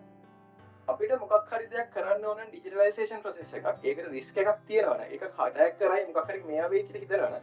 පළවෙනි දේ තමයි අපි කරන්නේ නැතුව ඉන්නවා. දෙවෙනි එක ඇටැක් කරත් කමන්නේ නැහැ. මට ඕක ඇති ගන්න දෙයක් නැහැ. ඇටැක් කෙනෙක්ට ගන්න දෙයක්වත් නැහැ ඕකේ. ඉතින් අපි ඕක කමන්නේ හොරි පරිගල තියන් ඉන්නවා. තුන්වෙනි එක තමයි ඕකට ෆයර්වෝල් එකක් එක එක දාලා අපි ඒක රිස්ක් එක මිටිගේට් කරන්නේ රියුස් කරනවා. හරි. හතරවෙනි එක තමයි මේ සර්විස් එක වෙන එකකට බාර දෙනවා. මේ වැඩේ අපිට කරන්න බෑ. ඔයාට අපි සල්ලි දෙන්න. ඔයා මට මේ සර්විස් එක කරලා දෙන්න. ඉතින් අපි මේ සොෆ්ට්වෙයාර් විදිහට කරන්නේ එන්නේ මේ වැඩේ. ඩිජිටලි බලන එක ඒ කියන්නේ ඔය IT සපෝට් එකකින් සහ IT ටීම් එකකට කරන්න බෑ 24 hours බලන එක අපි මෙතනදි කරන්නේ 24 hours ඇත්තටම ඔයගලගේ ඇසෙට්ස් දිහා මොනවද වෙන්නේ මොනවද නෙට්වර්ක් කනෙක්ට් වෙන්නේ ඒ හැමදේම බලනවා. ඒ විදිහට මොනවාරි ප්‍රශ්නයක් වුණොත් ඒ වෙලේ මොකක් හරි ප්‍රශ්නයක් වුණොත් අපි සමහට ඔබලගේ අපිට කටක් පොයිස තියෙන කතා කරයි ගොඩම් මුක්ති ඒවට අපි එවෙනම කියනට මේගේ දක් වෙලා තින මේගේ දක් වෙලා මේ ක්ෂන් ගන්න මෙමයික තුන්ගෙනක තමයි අපි ගාව ස්පෙශලයිස් ටලන්ස් ගත්තිය අපේ ටීම් එක ගොඩක් කලාට ස්පෙශලයිස එක ඉවෙන්සට ඒවා ගැන අපි කතා කර විස්සාට ඒවත් එක්ක තුන් හතරනික තමයි අපි සර්විස් ල ලක්වන්ට ක්න ඔගුලත් එක්ක මේගේ වෙටක්වත් මිචරක් දසක් මේ කියන්න මේගේ දව මිචර පෑගනක අපි කියන්න ඒවගේ අපි මොනද රිපෝට් දෙන්න ඔගලට ඔගලට කොම දෙන සර්විස ඒවගේ අපි සර්විස් ලව ලක්මට කමතිස සයින් කරන ඔගල ඔන් බෝඩ් වෙ හැම කම්පෙන ඔන් බෝඩ් වෙ එක ගන්න හරි ඊළඟට අපි කතා කරමු අපේ NC soft එකේ තියෙන ස්ට්‍රෙන්ත්ස් මොනවාද කියලා. ඇත්තටම ගොඩක් අය හිතනවා soft එකක් කියලා කියන්නේ theme එකක් කියලා. theme එකක් කියලා කියන්නේ logs ටික අරගෙන ඔය කොහේ හරි තියෙන security logs ටිකක් අරගෙන computer හැම එකකම ඇත්තටම computer සහ devices digital devices හැම එකකම තියෙනවා logs කියලා જાතිය. ඒ logs වලින් වෙන්නේ ඔයාලා ඕන දෙයක් කරනවා. ඒ කියන්නේ computer හැමදේම අපි කරන හැමදේම ඒ logs වල record වෙනවා. ඒ වගේ logs collect කරන systems තියෙනවා SIEM systems කියන්නේ. Security Information Event Management Systems. ඒ වගේ system එකක් දාලා මංගාව SIEM එකක් තියෙන මම මේක data ටික ගන්නවා දැන් මට මේක ප්‍රශ්නයක් නැහැ කියන එක තමයි ගොඩක් අය හිතන්නේ. හැබැයි SOC එකක් කියන්නේ ඊට වඩා ගොඩක් ඇඩ්වාන්ස්ඩ් එකක්. ඔය SOC එකක දේවල් හතරක්. ඕක ඊටතර වැඩි දේවල් අපි කරන ප්‍රමාණය collaborate කරගෙන තමයි වැඩේ කරන්නේ. පළවෙනි එක තමයි SOC එකේ තියෙන්නේ people. මිනිස්සු. අපි ඇත්තනම අපේ ඉන්න ලෙවල්ස් 3ක් සහ ඉස්සර කතා කරමු කියන සහ එක එක ඒරියාස් වල ස්පෙෂලායිස් කට්ටිය ඉන්නවා. ඒ කට්ටිය අවශ්‍ය සර්ටිෆිකේෂන්ස් කරලා අවශ්‍ය දේවල් ට්‍රේන් වෙලා ඒවත් එක තමයි ආරෙල්ලදී. සහ අපි 24 hours run වෙනවා. අපේ කට්ටිය හැමදෙස්සම පැය 24ක් shift එකකට ඒක බලාගෙන මොකද්ද වෙන්නේ කියලා යන්න වෙනවා. මොකද දන්නවද? ඒක වෙන්නේ අපි shift එකකට දාලා තියෙන ගොඩාක් වෙලාට එකම එක්කෙනා වැඩ කරත් හරි මේවා කරත් හරි එයාලට පැටික් ගයක් එනවා. ඒ කියන්නේ හැමෝම මිනිස්සුනේ ඒ ප්‍රශ්නත් එක්ක ඒගොල්ලන්ට ඒක කරන්න හරියට වෙන්නේ නැහැ. ඉතින් ඒවට අවශ්‍ය විදිහට අපි හදලා මිනිස්සුන්ව මැනේජ් කරලා අපි මෙතන හදලා තියෙනවා. අනික තමයි අපිට ගාව ඉන්න ස්පෙෂලායිස්ඩ් ඉන්සිඩන්ට් රෙස්පොන්ඩර්ස්, ත්‍රෙට් හන්ටර්ස්ලා ඒවා අපි හැමෝම ස්පෙෂලායිස්ඩ් තමයි හදලා තියෙන්නේ. දෙවෙනි එක තමයි අපිට දෙන ටෙක්නොලොජි ස්ටැක් එක. ඉතින් මම කලින් කතා කරන්නේ SIEM එකක් ගැන. ඉතින් SIEM එකක් EDR එකක් කියලා කියන්නේ Advanced of Antivirus සිස්ටම් එකක් සහ අපිට එක එක තව ඇඩ්වාන්ස් දේවල් අපි කනෙක්ට් කරලා අපි ගාව දෙන එක සූට් එකක් ටෙක්නොලොජි සූට් එක. ඔය සූට් එකම අපේ ඇතුලේ දුවනවා. අපිට ඔන් බෝඩ් වෙද්දි ඒ සූට් එකේම කැලලක් ඕගොල්ලන්ට කෙලින්ම කනෙක්ට් වෙනවා ඕගොල්ලන්ගේ සිස්ටම්ස් එක්ක. එතකොට ඒ සිස්ටම්ස් ටික ඕගොල්ලෝ වෙනවම ගන්න ගියොත් ඇත්තට මේක ලොකු කොස්ට් එකක් වෙනවා. ඉතින් ඒ වගේ සිස්ටම් එකක් තමයි මේගොල්ලන් දෙන්නේ. කවුරු කම්පැනි එක අපිට ඔන් බෝඩ් වෙද්දි යම් කිසි ගානකට මුදලකට අපේ නෝමල් ගන්නට සෑහෙන අඩු ගානකට අපි කම්පැනි එකට දෙනවා. තුන්වෙනි එක තමයි ප්‍රොසෙස් එකක්. ඒ කියන්නේ ප්‍රොසෙස් එකක් කියලා කියන්නේ ඉන්සිඩන්ට් එකක් හැන්ඩල් කරන්න. ඉන්සිඩන්ට් එකක් ආවොත් මේක කොහොමද හැන්ඩල් වෙන්නේ? කොහොමද මේවා කරන්න ඕන? කොහොමද මිටිගේට් කරන්න ඕන? මොකක්ද දෙන ප්‍රොසෙස් එක? ඒ හැමදේම අපි අපේ තියෙන ස්ටෑන්ඩඩ් ආකිටෙක්චර් එකට හදලා තියෙනවා. ඉතින් ඒ වගේ ප්‍රොසෙස් එකක් රන් වෙනවා කියන්නේ එක සිස්ටම් මොකක් හරි කම්පැනි එකක සෑහෙන ලොකු වැඩ. ඒවා අපි ඔක්කොම අපේ ඇතුළේ රන් කරගෙන ඕගොල්ලන්ට ඉම්පැක්ට් එකක් නෝ අපි කරන්නේ හැමදෙස්සම අන්තිම ලෙවල් එකේදී ඕගොල්ලන්ට කියන මෙන්න මේ වගේ දෙයක් වෙලා තියෙනවා මොකද වෙන්නේ කියලා අපි කතා කරන අතරම ඉන්සිඩන්ට් හැන්ඩලින් කොහොමද වෙන්නේ ඊට පස්සේ එස්කලේෂන් එක අපි කොහොමද කරන්නේ මොකක් හරි දෙයක් වුණත් අපි කාටද මුලින්ම කියන්නේ ඊට පස්සේ කියන්නේ කාටද ඒවට ඊට පස්සේ වල්නරබිලිටිස් ඔය weaknesses computers වල තියෙන ඒවා කොහොමද අපි ඕගොල්ලන්ට කියන්නේ ඒවා කොහොමද මැනේජ් කරන්නේ ඒවා ගැන අපි කතා කරනවා අන්තිමට කතා කරනවා ඉන්ෆ්‍රාස්ට්‍රක්චර් දැන් මේක ගැන ලොකුවටම කතා කරන්න දෙන්න මොකද අපි වීඩියෝ එකම පෙන්නනවා අපි ගාව තියෙන ඉන්ෆ්‍රාස්ට්‍රක්චර් කොහොමද කියලා. ඇත්තට අපි ගාව තියෙන ඉන්ෆ්‍රාස්ට්‍රක්චර් එක සෑහෙන මේ අපි ගත්තොත් ලංකාවෙන් තියෙන ලොකුම software team වල ප්‍රධානම තියෙන ඉන්ෆ්‍රාස්ට්‍රක්චර් එක අපිට තියෙනවා. වෙන වීඩියෝ වලට ඒ කියන්නේ කට්ටිය අරගෙන ඒගොල්ලන්ට හැම ඉන්ෆ්‍රාස්ට්‍රක්චර් එකක් විදිහට ඕන දෙයක් කරන්න පුළුවන්. ඒක අපි හදලා තියෙනවා. හරි. ඊට පස්සේ අපි කතා කරමු මේ software එකේ තියෙන facilities क्या මෙන්න මේවා තමයි අපි ප්‍රධාන වශයෙන් දෙන්නේ සහ ඉස දෙන්නේ මේ එකදී continuous visibility 24/7 අපි රන් වෙනවා. එතකොට ඕගලන් සිස්ටම්ස් වලට මොනවද වෙන්නේ කියලා සහ ඕගලන් සිස්ටම්ස් අතර මොන හරි threat එකක් ගන්න. අපි කියන්නේ නැහැ කවදා අපි දන්නේ නැහැ කවදාවත් personal identifiable data PII සහ company එකකට අවශ්‍ය තියෙන security මේ information අපි ගන්නෙ නැහැ. අපි මෙතනදී ගන්න නැත්නම් security information විතරයි. ඒ කියන්නේ security කවුද මේක ලොක් වෙන්නේ කාර්ඩ් මේක කනෙක්ට් වෙන්නේ. ඒ කියන්නේ අපි බලන්නේ නැහැ මේක මේ මොනවද මේක ට්‍රාන්ස්ෆර් වෙන්නේ කියලා. හැබැයි බලනවා මේකට කවදද කොයිලක් ලොක් වෙලා තියෙන්නේ. සමහරට ඒ කියන්නේ මේකට මොකක් හරි කවුන්ටර් එක attempt කරනවා ලොක් වෙන්න. ඒ වගේ අපි ලොක්ස් ගන්නවා. හැබැයි කවදාවත් අපි data ගන්න නැහැ. PII personal identity data collect කරන්නේ නැහැ. ඒව අපිට visible නැහැ කිසිම වෙලාවක. අනිත් එක තමයි proactive detection.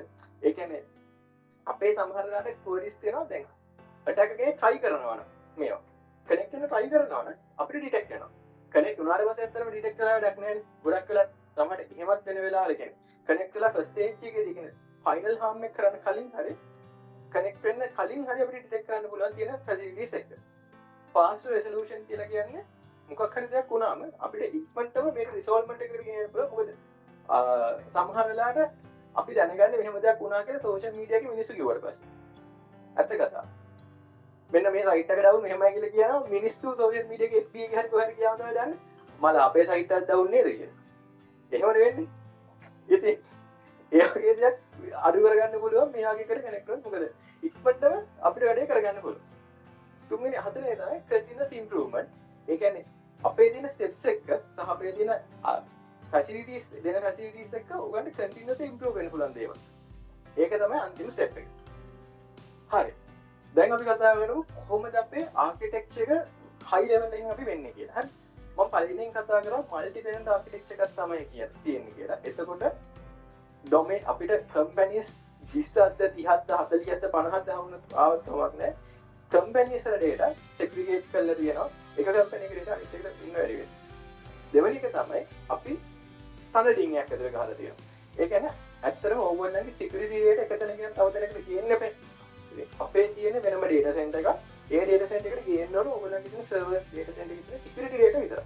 ඉතින් ඒකට වෙන කාටවත් බලන්න බැරි වෙන විදිහට හදපු secure network tunnel එකක් හදනවා. අපි හැමතිස්සම ඒක unencrypted විදිහට යන්නේ කිසිම කෙනෙක් ඒකේ data ටික කියවන්න බැරි සහ ගන්න බැරි විදිහට.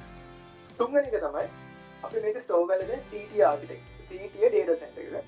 ලංකාවේ සීමිත ප්‍රමාණයක් තමයි TT data centers තියෙන්නේ. ඒවල ඒගොල්ලෝ ගැරන්ටි කරනවා සහ අපි ඒගොල්ලෝ අතර වෙනම බොන්ඩ් එකක් තියෙනවා. මෙන්න මේකේ data මෙහෙට යන්නේ නැහැ. මේ data කොටස් connect වෙන්නේ නැහැ. මේකේ මෙන්න මේ වගේ security measures තියෙන්නේ. ඒ වගේ තියෙන architecture එකක් තියෙන data center එක තමයි මේක දාලා තියෙන්නේ. තුන් හතරේ එක තමයි one way ingress කියන එක. ඒ කියන්නේ දැන් අපේ ඉඳන් අපේ සිස්ටම් එකෙන් කවදාවත් ඕගොල්ලන්ගේ සිස්ටම්ස් වලට මුකුත් data යන්නේ නැහැ, push වෙන්නේ නැහැ. අපි හැමදේසම කරන්නේ ඕගොල්ලන්ගේ සිස්ටම් එකේ තියෙන security logs විතර අපේ පැත්තට ගන්න. ඒකට අපිට අවශ්‍ය විදිහට filters සහ configuration හදලා තියෙනවා. හතරවෙනි එක තමයි content orchestrations කියන එක. ওই method එකෙන් තමයි අපි scalable architecture හදලා තියෙන්නේ. මොකක් හරි එකක් අලුතෙන් දාන්න ඕන නම් අපිට ඒ architecture එක පුළුවන් අලුත් වැඩි දියුණු කරගෙන යන්න. අන්තිමට මේක දැන් ඊළඟට තමයි අපි කතා කරන්න ඕනේ අපි මේක කරාට වැඩක් නැහැ අපි මේක compliance තියෙන්න බෑ ඒ කියන්නේ හැමතිස්සෙම audit firm එකකින් compliance එකක් මේවා ගෙනත් තියන්න ඕනේ එතකොට අපි මෙන්න මේ ISO 27001 ISO 27035 සහ Electronic Data Protection Act එකට align වෙලා තමයි මේ system එක හදලා තියෙන්නේ දැනට අපි මේ process එකේ යනවා මේක final stage එකට යනවා මේක approval state එකකට certification එක ගන්න මොකද අපි ඔක්කොම හදලා තියෙනවා මේ විදිහට අපිට මේ අවුරුද්දේ මැද හෝ සාමාන්‍යයෙන් අගෝස්තු වගේ වෙද්දී අපිට මේක ගන්න පුළුවන් මෙන්න මේ certifications ඔක්කොම ටික හරි දැන් බලනවා ඇති මේක උච්චාරණ තමයි ගවර්න්මන්ට් එකෙන් අපිට මොකද්ද මේකේ මොකක්ද තියෙන්නේ මේ තියෙන ඇත්තටම public cabinet paper එකක් මේක දීපු මේකේ කියලා තියෙනවා Ministry of Digital Economic එකකින් මෙන්න මේ වගේ cyber security operation center එකක් හදලා තියෙනවා මෙන්න මේවට financial institutes due to cyber attack and මේ වගේ තියෙන නිසා මේ වගේ එකක් හදලා දෙන මේකට critical infrastructures connect වෙන්න කියන එක මත තමයි මේ cabinet paper එක release කරලා තියෙන්නේ අපිට authority එක දීලා ඕගලන්ට connect වෙන්න කිසි ප්‍රශ්නයක් නැති කරලා. මොකද නැත්තම් බලන්න ඇයි මේක connect වෙනවා? ආදිසේ මොකක් හරිවත් government එකකින්වත් අපි ඕගලන්ට කියලා දෙනවද connect වෙන්න පුළුවන් කියලා. ඒ වගේ දෙයක් තමයි ඇත්තටම government එකෙන් අපිට මේක දීලා තියෙනවා connect වෙන්න. හරි මේ තියෙන ඇත්තටම අපේ opening ceremony එකේ photos ටිකක්. මොකද මේක open කරලා ජනාධිපති මූලිකත්වයෙන්ම ටෙන්ඩර් එකක් ඉදිරියේ ඊට පස්සේ අපි ඇත්තට මේ කාලෙත් අපේ කම්පැනිස් කීපයක් කනෙක්ට් කරලා තිබ්බා. බලන අපි කතා කරමු කොහොමද අපි ඇටැක් එක ඩිටෙක්ට් කරන්නේ. ඇත්තටම මෙන්න මේ මයිට ඇටැක් කවරේජ්. මයිට ඇටැක් කියන්නේ මොකද්ද? පොඩක් අර ටෙක්නිකල් වර්ඩ් එකක් විතර නම් මයිට ඇටැක් කියන්නේ මොකද්ද කියලා. ඇටැක් කියන්නේ ඇටැක් කරනවා කියන්නේ ඇයි මේ මයිට කියන්නේ? ඇත්තටම මයිට ඇටැක් කියලා කියන්නේ මයිට කියන ඕගනයිසේෂන් හදපු කම් එකක්. එතකොට මේකෙදි සාමාන්‍යයෙන් අපි ගත්තොත් සාමාන්‍ය සයිබර් සිකියුරිටි ඉන්සිඩන්ට් එකක්. එතන සයිබර් සිකියුරිටි කෙනෙක් අපිට හැකර් කෙනෙක් හරි කවුරු කෙනෙක් අපිට ඇටැක් කරනවා කියලා. ඒ ඇටැක් එක දැන් හොරෙක් පැන්නත් ගෙදරට හොරා ප්ලෑන් කරනවානේ. බලනවා ගෙදර මොනවද තියෙන්නේ කියලා. පළවෙනි දවසේ බලනවා ගෙදර මොනවද තියෙන්නේ. මේක මොනවද දෙයක් ගන්න පුළුවන් දෙයක් තියෙනවද කියලා බලනවා. ඊට පස්සේ බලනවා හරි මේකට පනින්න පුළුවන් ක්‍රමය මොකක්ද? වහලෙන් පනින්න පුළුවන්ද බල්ලෙක් ඉන්නවද? ඔය පොඩ්ඩක් බලනවා. හරිද? ඔය වගේ ඇටැක් කෙනෙකුත් සයිබර් සිකියුරිටි ඇටැක් කෙනෙකුත් මේ බලනවා මුලින්ම මේක මොනවද කරන්න පුළුවන්. ඉතින් කම්පියුටර් එක අපි දන්නේ නැතුවට අපිට ඉන්ටර්නෙට් කනෙක්ට් වෙලා තියෙද්දි කොහොමද ඩිජිටල් ස්පේස් එකට කනෙක්ට් නේ. ඇටැක් කෙනෙක්ට මේක අයිඩෙන්ටිෆයි කරගත්තොත් මෙහෙම එකක් කියලා. මෙයා බලනවා මේක වටින දේවල් තියෙනවා. මෙයා කම්පියුටරේ මොකටද ඇක්ට් වෙන්නේ? තා මේක කොහොමද තියෙන්නේ කියලා බලනවා. ඉතින් හිතන්නකෝ දැන් අපි ගෙදරට පයින්න කවුරු හොරෙක් හරි කවුරු හරි බලාගෙන ඉන්නවනේ ඔය නිකන් ගෙවල් දවස් දෙක තුනක් ගෙදර වටේ කරගෙනවනේ අපි CCTV වලින් බලුවොත් ආ මේ මිනිස්සු වටේ කරගෙන අපි දන්නේ නැති මිනිස්සෙක් කියලා අපි පොඩ්ඩක් බලනවානේ. ඒ වගේ මයිට ඇටැක් කවරේජ් එකෙන් කරන්නේ ඇටැක් කෙනෙක්ට වෙන්න පුළුවන් කරන්න පුළුවන් දේවල් ටික ස්ටෙප්ස්. ඒ කියන්නේ එයා ෆස්ට් ස්ටේජ් එකේදී මොනවද කරන්නේ? සෙකන්ඩ් ස්ටේජ් එකේදී මොනවද කරන්නේ? තුන්වෙනි ස්ටේජ් එකේදී මොනවද කරන්නේ? ඒ කියන්නේ පළවෙනියෙන් ඒ කියන්නේ සිස්ටම් එක දිහා බලනවා. දෙවෙනි ස්ටේජ් එකේදී බලලා මේකට ඇතුළට එන්න පුළුවන්. ඇතුළට ආවට පස්සේ බලනවා මේකේ තියෙන ඇඩ්මින් ප්‍රිවිලේජ් එක. උඩ ප්‍රිවිලේජ් එකක් ගන්න පුළුවන්. ඊට පස්සේ බලනවා මේකේ තියෙන data මොනවද තියෙන්නේ. data ටික ගන්න පුළුවන්ද අපිට ආයි මේ පැත්තට. ඊට පස්සේ අපිට බලනවා ඒ වගේ එක එක යාළුවෝ ඊට පස්සේ තියෙන සාක්ෂි මකන්න. logs ටික මකන්න පුළුවන්. ඒ වගේ එක එක ස්ටෙප්ස් තියෙනවා මයිට කියන ෆ්‍රේම්වර්ක් එකෙන් හදපු. ඒ එක එක ස්ටෙප්ස් වලට කරන්න පුළුවන් දේවලුත් තියෙනවා. ඇටැක් කෙනෙක්ට. ඉතින් logs ටික මකන්න නම් ඉවෙන්ට් වීව් එකට ගිහිල්ලා මොන හරි අරගෙන මකන්න පුළුවන්. දැන් මේ privilege explanation එකක් නම් ඊට පස්සේ මොකද්ද මේ privilege explanation එකක් නේ කියන්නේ උඩ privilege එකට යන්න නම් මොකක් හරි vulnerability එකක් තියෙනවා. මේ vulnerabilities තියෙනවාද කියලා බලන්න තියෙන techniques and tactics කියලා තියෙනවා. ඒ කියන්නේ attack කරන දේ. මේ වගේ දෙයක් කරන්න attack කරන දේ. හැබැයි ඒ කරන දේවල් අපි ફોකස් කරලා තියෙනවා හැමතිස්සෙම මේ මයිට එකක් කරලා. අපි ඕක කරන්නේ ඕකට දාලව අපි ගාව දෙන රූල් සෙට් එකක්. මේ වගේ දෙයක් attack කරොත් අපිට මේක ඔබ්සර්ව් කරන්න. සමහරවිට මේවා legitimate වෙන්නත් පුළුවන්. හැබැයි attackers මේ වගේ දේවල් කරනවා. අතින් කරන්න. මේ වගේ දෙයක් වුණොත් මේක අපිට කියන්න. මේ වගේ දෙයක් වුණොත් මේක අපිට කියන්න. ඒ වගේ අපි ගාව ලොකු රූල් සෙට් එකක් තියෙනවා. ඒ රූල් සෙට් එකට ලයින් එක තමයි මේක හදලා තියෙන්නේ. software එක. එතකොට attacker කෙනෙක් එක එක කරන ස්ටෙප්ස් වලට වෙන දේවල් ටික මෙතනින් අපිට බලා ගන්න පුළුවන්. ඕගලගේ සිස්ටම් එකේ ඒ වගේ දෙයක් වුණොත් අපිට නොටිෆිකේෂන් එකක් එනවා. alert එක. හරි. දැන් බලනවා ඉතින් ඇත්තටම මේ alerts වලින් ඒවා කියන්නේ මොකක්ද කියන්නේ කියලා. ඉතින් alert එකක් එන්නේ කොහොමද? මේ alert එක ඕගලන්ට යන්නේ කොහොමද? මොකක්ද වෙන්නේ software එකේ? මේ කවුද මේක බලන්නේ දැන්? ඇතුලේ වෙන දේවල් ටික. ඉතින් ඒ ගැන මම කතා කරන්න විමුක්තිය ආදාන කරනවා. අපි ඉන්සිඩන්ට් රෙස්පොන්ස් කතා කරන්න ජෙනරල් වර්ක් ෆ්ලෝ එක සහ ඒක විස්තර. මම හිතනවා දැන් ඕගොල්ලන්ට මේ සයිබර් සිකියුරිටි පොස්ට් එක සහ සයිබර් සිකියුරිටි ඉන්සිඩන්ට් කියන ඕගොල්ලෝ දෙන්න ඇති කොහොමද ඇටැක් වෙන්නේ මොනවද කවරේජ් එකකින් දෙන්නේ මොනවගේ ටෙක්නික්ස් සහ ටැක්ටික්ස් වලින්ද ඇටැක් එකක් වෙන්නේ කියන එක ඕගොල්ලන් ලොකු අයිඩියක් මම කරනවා දෙන්න ඇති කියලා. දැන් අපි කතා කරමු අපි HC software එකක් අපි උනාට ඔෆර් කරන සර්විසස් කියලා. අපි mainly services හතරක් ඔයගොල්ලන්ට ඔෆර් කරනවා. ඒ කියන්නේ අපි ඒක on board වෙන tenant එකකට අත organization එකට අපි services හතරක් විදිහට අපේ office software එකේ සේවල ඔෆර් කරනවා. පළවෙනි එක C, EDR, web මම ඊළඟ ස්ලයිඩ් වලදී in brief ගන්නම් මොනවද මේ solution කියලා. මම ඊට කලින් ඕගොල්ලන්ට මේ ස්ලයිඩ් එකේදී overview එකක් දෙන්න මේ solution හතර මොනවද ඒකෙන් ඔයගොල්ලන්ට ආයතනයක් විදිහට ඔයගොල්ලන් ලැබෙන ප්‍රතිලාභ මොනවද කියලා. එතකොට C සම්බුලත් කයි explain කරනවා වගේ security information and event management system එක. මේකදී අපි කරන්නේ user ගේ අපි ගන්න කලින් මම කිව්වා logs ගන්න security logs. ඒ logs ටික අපි ML සහ AI based use කරලා trigger කරගන්නවා rules විදිහට. මෙන්න මේ behavior එක violate වෙලා තියෙනවා. මෙන්න මේ privilege කියන user ගෙන් access ඇවිල්ලා තියෙනවා. එහෙම නැත්නම් මේ කියන privilege user credential කියලා වෙන source IP එක. කියන ඔයගොල්ලන්ගේ normal use කරන IP එකකින් නැතුව වෙන IP එකකින් ඇවිල්ලා ඔයගොල්ලන් access කරන් තියෙන critical server එක. එහෙම නැත්නම් ඔයගොල්ලන්ගේ server එකේ critical file path එකක් මෙන්න මේ user modify කරලා තියෙන mechanism එක මෙන්න මේ යූසර් මොඩිෆයි කරලා තියෙන එක කියන සම්බන්ධයෙන් අපි සීනියර් එකෙක් අපි ඔයගලන්ට ඔෆර් කරනවා. ඊළඟට තමයි ADR solution එක. එතකොට ADR solution එක කියන්නේ ඔයගලන් හැමෝම දන්නවා සහ ඔයගලන් ගාව තියෙනවා traditional antivirus software. එතකොට චන්ද්‍ර කලිමුත් එක්ස්ප්ලেইন කරා මේ traditional antivirus software වලට වඩා ADR කියන solution එකක් සහ ඊට එහා solution මේ වෙද්දී අයි ලෝකෙට එන්නේ කියලා. එතකොට අපි ගත්තොත් මුලින්ම කෙලින්ම එන පළවෙනි පොයින්ට් එක තමයි ChatGPT AI.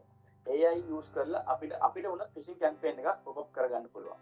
එතකොට මේ phishing campaigns එහෙම නැත්නම් මොකක් malicious code අපිට build කරගන්න පුළුවන් මේ AI use කරලා. ඒ නිසා traditional antivirus software වලට මේ වගේ AI use කරලා එහෙම නැත්නම් පොඩි modification එකක් use කරලා කරන changes අල්ලගන්න probability එක නැති වෙලා තියෙනවා 2024 25 අතර කාලවකවානුව වලදී. ඒ නිසා තමයි ගොඩක් ලෝකයේ ratings වලින් සහ Gartner ratings වලින් ගොඩක්ම උඩින්ම තියෙන probability එක තමයි EDR නැත්නම් organization එකට XDR කියන solution එකට ඔයගලගේ ආයතනයේ තියෙන endpoint එක detect කරගන්න යන්න ඕනේ. ඒතකොට මේ EDR කියන එක සම්බන්ධයෙන් තව deep මම ඊළඟ slide වලදී explain කරන්නේ. ඊළඟ එක තමයි web defacement එක. මේක තමයි organization එකේදී ගොඩක්ම ඒගොල්ලන්ගේ ජීවිත නාමයට හානි වෙන්න තියෙන probability එක තියෙන area එකක්. ඔයගලගේ website එක කවුරු hacker කෙනෙක් ඒව නැත්නම් unauthorized person කෙනෙක් ඇවිල්ලා content එක change කරනවා. එහෙම නැත්නම් ඔයගලගේ website එකේ link එකට click කරාම phone site එකට යනවා. එහෙම නැත්නම් ඇතුලේ site එකක් redirect කරනවා bad pictures දාලා. ඒ වගේ වෙලාවලදී NCSOC එක අපේ 24/7 monitoring center එකේ ඉන්න analysts ලා any content changes මොකක්hari unauthorized changes trigger වෙච්ච ගම real time ඔයගලන්ට inform කරලා මෙන්න මේකෙදි මෙන්න මේ විදිය වෙලා තියෙනවා මෙන්න මේ page එකේදී මෙන්න මේ content එකේ මෙන්න මේ header එක වැස් වෙලා තියෙනවා immediate action එකක් ඒකට ගන්න කියන එක real time අපි inform කරනවා. ඊළඟ එක තමයි threat signal. මේක ගොඩක්ම ඕන දෙයක් 2024 විශ්වාස කාර්යවලදී මොකද චන්දුල explain කරා government entities වලට කොහොමද attacks වෙන්නේ ඒත් එක්කම කොහොමද finance sector එකට මේ වගේ attacks වෙන්නේ කියලා. ඒකට threat intel කියනකට main part එකක් software විදිහට ගත්තාම සහ organization එක විදිහට ගත්තාම මේ threat intel එකේදී කරන්නේ අපිට ගන්න ඔයගොල්ලන්ගේ system logs ඒව නැත්නම් ඔයගොල්ලන්ගේ තියෙන security logs අපි correlate කරනවා මේ කියන telemetry එක්ක. ඒ කියන්නේ අපි කියමු ඒ කියන ආයතනයේ attack එකක් වෙලා තියෙනවා. ඒකට ඒ කියන ආයතනයේ attack වෙන්න අර සංගල දුවගේ MIT attack framework එකේ tactics and techniques use කරලා තියෙන attack. ඒ technique ඒ කියන technique එකෙන් තමයි මේ organization එක attack කරලා තියෙන්නේ. ඒ attack කරලපුවම මෙන්න මේ impact එක වෙලා තියෙනවා මෙන්න මේ දත්ත එළියට ගිහිල්ලා තියෙනවා කියලා ඒක අපි එළියට publish වෙනවා. ඒතකොට ඒ වගේ threat sheets අපි අරගෙන අපේ තියෙන detection accuracy එක වැඩි කරගන්න මේ threat intel අපි use කරලා තියෙනවා. ඒතකොට mainly oil services අතර තමයි අපි NCSOC එකක් විදිහට අපි offer කරන්නේ. මේක කලින් session එකේ වඩා පොඩ්ඩක් technical වෙනවා. මොකද මේකෙදී අපි NCSOC එකේ ඇත්තටම workflow එක ඔයගලන්ට explain කරනවා. කොයි වගේ detection logics වලින්ද අපි ඔයගලන්ගේ session එකේ තියෙන servers නැත්නම් critical areas cover කරන්න කියලා. මෙතන මේකේ ඊළඟ slide එකට යන්න කලින් මෙතන ඔයගලන්ට මොහරි තියෙනවා ප්‍රශ්නක් පොඩ්ඩක් discuss කරගෙන යන්න. මොකද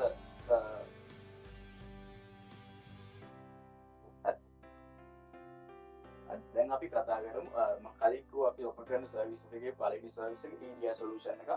EDR solution එක කියන්නේ endpoint detection and response. දැන් ඔයගලන්ට endpoint detection and response කියන EDR solution එක කියන එක කිව්ව ගමන් ඔයගලන්ට ඔළුවට එන්නේ traditional antivirus software එකක්. ඒ කියන්නේ machine එකට දැම්මම machine එකේ resource හැමතිස්සෙම relax වෙනවා. machine එකේදී task manager එක on කරගුවම උඩින්ම තියෙන්නේ ඔයගලන් දාලා තියෙන traditional antivirus එක. ඒක kill කරන්න බෑ. ඒකේ processes ගොඩක් අදිනවා. ඒක සමහරවිට thread file එක kill කරාට kill වෙන්නේ නැහැ. file එකේම තියෙන ඔයගලන්ට අත්දැකීම් ඇති ඔයගලන්ගේ machine වල. එතකොට මේ ඒ වගේ solution එකකින් අපි area එකකට move වෙච්ච තියෙන ප්‍රධානම compare එක තමයි traditional antivirus software එකක් ගත්තාම ඒකෙන් protect කරන්නේ known threats. ඒ කියන්නේ බිඳුවේ උදාහරණයක් විදිහට ගත්තොත් බිඳුවේ කියන threat එක තමයි ලෝකෙ publish වෙලා තියෙන්නේ. මෙන්න මේ attack එකට බිඳුව කියන threat name එකෙන් තමයි එන්නේ.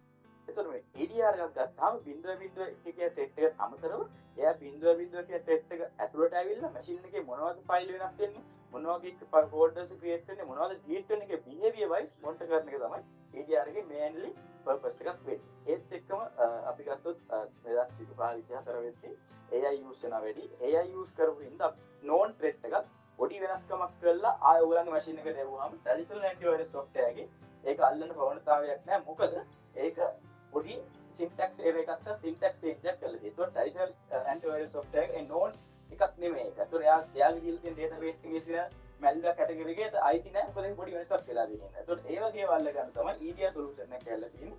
ඒකේ behavior එක ඇතුළේ content change එක ඔයා full read කරලා ඒ threat එක kill කරනවා. ඒතකොට mainly ඒක තමයි traditional antivirus software එකක් සහ EDR solution එකක වෙනසක් වෙන්නේ. ගොඩක් ඔයගලන්ගේ ආයතන වලට දැනලා ඇති traditional antivirus software එක දැම්මම resource utilize වෙනවා කියලා machine එක ඇතුළේ. task manager කරපුවා උඩින්ම තියෙන්නේ ඒගොල්ලන් දාලා තියෙන solution එකේ task එක. ඒතකොට EDR එක ගත්තාම EDR එකේ ඒ වගේ වෙන්නති ප්‍රවණතාවය තියෙනවා. ඒකට හේතුව තමයි EDR එක අපි ඉස්සෙල්ලාම deploy කරගත්තාම එයා මුළු පොඩි utilization resource utilization එකක් වෙනවා each stage එකේ. ඒක තුනක් පස්සේ ඔයා මුළු entire machine එකේම කොපියක් විතරක් තියාගෙන එයා store කරන් ඉන්නවා. ඒකෝට එතනින් පස්සේ මොකක්ද threat එකක් කියලා වැටුනොත් එයා ආයේ මුළු machine එකම scan කරලා ටික කරගන්නේ නැහැ. ඒ වැලිච්ච පාත් ටික විතරක් ටික කරලා එයාගේ engines වලින් එයා ඒක kill කරලා දානවා infect වෙන්නේ නැති වෙන්න. හරි. ඔයගොල්ලන් කියන folders එහෙම නැත්නම් file වලට. So ඒක තමයි mainly traditional antivirus software සහ EDR solution එක අතර mainly වෙනස වෙන්නේ. හරි. දැන් අපි කතා කරමු මේක පොඩ්ඩක් ටෙක්නිකල් යනවා. මොකද අපි EDR එක ගත්තාම නිකන් endpoint detection and response එකක් විතරක් නෙවෙයි. මේකේ EDR එකේ solution එකේ engines 10කින් එහෙම නැත්නම් engines 12කින් ඔයගොල්ලන්ගේ organization එකේ endpoint එක protect කරනවා. ඒකට මම deep plan නැතුව මම explain කරන්න මොනවද මේ engines 12 සහ මොනවද ඒකෙන් ඔයගොල්ලන්ට ගන්න තියෙන ප්‍රතිලාභය කියලා. මුලින්ම ගත්තොත් පළවෙනි engine එක ගත්තොත් reputation detection engine. මේ තමයි traditional antivirus software එකේ තියෙන overall engine එක. ඒතර EDR එකේ first engine එක. මේකෙදි ගන්නේ known එහෙම නැත්නම් කොහෙද publish කරලා තියෙන threats ආවුනොත් ඒක static කියලා අරගෙන යා kill කරන process එක තමයි මේ engine එකේදී කරන්නේ. ඊළඟට තමයි static malicious detection engine. මේකෙදි කරන්නේ EDR solution එකට pre-built එන machine learning එහෙම නැත්නම් AI use කරලා එයා pattern අඳුරගෙන එන threat එක kill කරන එක තමයි ඒකෙදි කරන්නේ. ඊළඟ engine එකේදී කරන්නේ static AI suspicious කියන්නේ organization එකට එන threat එකක් නැත්නම් malware එකක් අඳුරගත්තට වැඩක් නැහැ. ඒක සාමාන්‍ය legitimate ඔයගොල්ලන් use කරන application එකක් වෙන්න පුළුවන්. ඒතර මේ legitimate use කරන application එක behavior වෙනසක් වුණොත් අපි කියමු හැමදාම C කියන folder එක විතරයි ඒ application එක run වෙද්දී access ගන්න.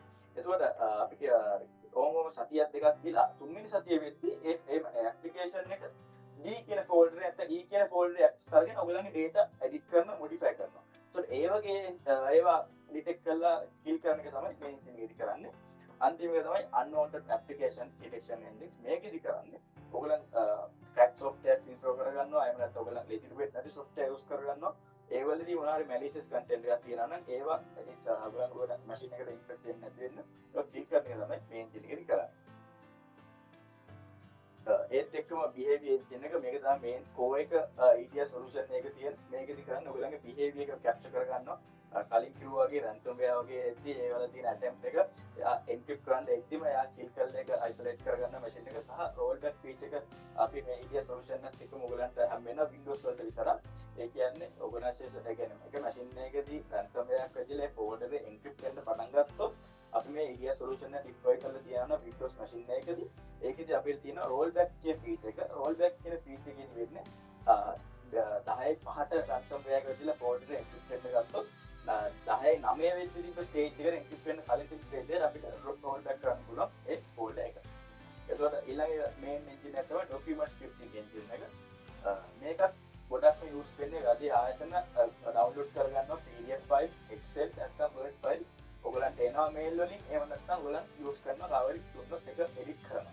එතකොට මේ එන්ජින් එකේදී කරන්නේ ඔයගලන් දන්නේ නොදුනුවත් ඔයගලන් ඩවුන්ලෝඩ් කරන එහෙම නැත්නම් ඔයගලන්ට කවර් දෙන මේ Excel එක රෝල් දෙන්න කියන Excel වල ඇතුලේ macro embed වෙලා ඉන්නවා. ඔයගලන් normal right click කරලා ඒක run කරලා edit කරනවා. ඊට ඔයගලන්ගේ back end එකේ ඔයගලන්ගේ දන්නේ නැත්නම් ඔයගලන්ගේ data එළියට යනවා සහ ඒ තියෙන malware act එකට නැත්නම් threat act එකට ඒක බලන්න පුළුවන් ඔයා මොනවද කරන්නේ, ඔයාගේ data මොනවද කියන එක එළියට යන එක තමයි එළියට යන එක වළක්වන එක engine එක තමයි මේ document scripting engine එකේ කරන්නේ. ඊළඟ engine එක තමයි anti exploitation fileless detection engine එක. මේකෙදි කරන්නේ ඔයගලන්ගේ machine එකේ RAM එක utilize වෙනවා එකපාර RAM එක utilize වෙනවා C එක පිරෙන්න ගන්නවා. ඒ වගේ abnormal behavior එකක්. එතකොට abnormal pattern එකක් ආවොත් ඒක trigger කරලා ඒක kill කරලා මේක රූට් කෝස් එක හොයලා මේක මෙන්න මේ malicious file එකෙන් ගුණේ කියන එක හොයලා ඒක kill කරන engine එක තමයි මේ engine එක වෙන්නේ. මේ ඊළඟ තමයි දැන් අපි ආයතනයක ගත්ත ආයතනයේ machine 100ක් 200ක් 300ක් තියෙන්න පුළුවන්. එතකොට ransomware infect වුණොත් එක machine එකකදී ඒක එක දිගට move වෙනවා machines 10කට 15කට නෙවෙයි නැත්නම් machine 100කට වඩා එක දිගට පොඩි තප්පර ගානක් කරලා move වෙන්න පුළුවන්. එතකොට මේ ES solution එකක් දාලා තියෙනවා organization එකේ endpoints වලට ඒකෙදි engine එකක් තියෙන lateral movement කියලා. ඒ කියන්නේ එක machine එකකින් එක machine එකකට threat එකක් යනවනම් ඒ threat එක අඳුරගෙන kill කරලා ඒක isolate කරන capability එක තියෙන engine එක තමයි මේ engine එක වෙන්නේ. ඊළඟ engine එක තමයි මේකෙදි වෙන්නේ අපි සමහරවල් ADS දෙනවා. එහෙම නැත්නම් organization එකේ RDP system එකක් දෙනවා machine එකට කවුරුහරි මෙන්න මේක update කරන්න. එහෙම නැත්නම් මෙන්න මේ file එකේ රෙකවන්න කාටද ADS එකක් දෙනවා. එතකොට ඔයගොල්ලන් කොයි වෙලාවකට ආක බලන් ඉන්න වෙලාවකට කවුරු ADS එකේ ඉන්න person malicious script එකක් එහෙම නැත්නම් login macro එකක් තියෙන PDF එකක් ඔයගොල්ලන්ගේ machine එකේ desktop එකේ එහෙම නැත්නම් folder එකට copy කරලා දානවා. ඒතර දාද්දිම මේ engine එක EDR එකේ solution එක කියන මේ engine එක up වෙලා ඒ malicious content එක trigger කරලා kill කරලා දානවා RDP session එක එක්කම ඒක ආය එයාට access ගන්න බැරි වෙනවා. ඊළඟ තමයි organization එකේදී application සමහර applications organization වෙලාවෙත් සහ organization එකේ block list එකට දාන්න ඕනේ. අපිට මේ EDR solution එක application block list එක ඔයගලන්ට ඔප කරන්න පුළුවන්. ඉතින් අපේ onboarding process එක MC සක් එකට වෙන්නේ කියන එක. ඒකට ඇත්තටම මේ onboarding process එකට අපි වෙනම meeting එකක් ගන්නවා හැමතිස්සෙම අපි connect onboard වෙද්දී. ඒකෙදි වෙන prerequisite එකක් integration එක කොහොමද testing එකයි go live එකයි ඒක සිද්ධ වෙනවා. ඊට පස්සේ මේ තියෙන අපේ benefits and with මේ මොනවද ඔයගලන්ට හම්බෙන benefits ටික මොනවද කියලා MC සක් එකත් එක්ක partner වෙනවා.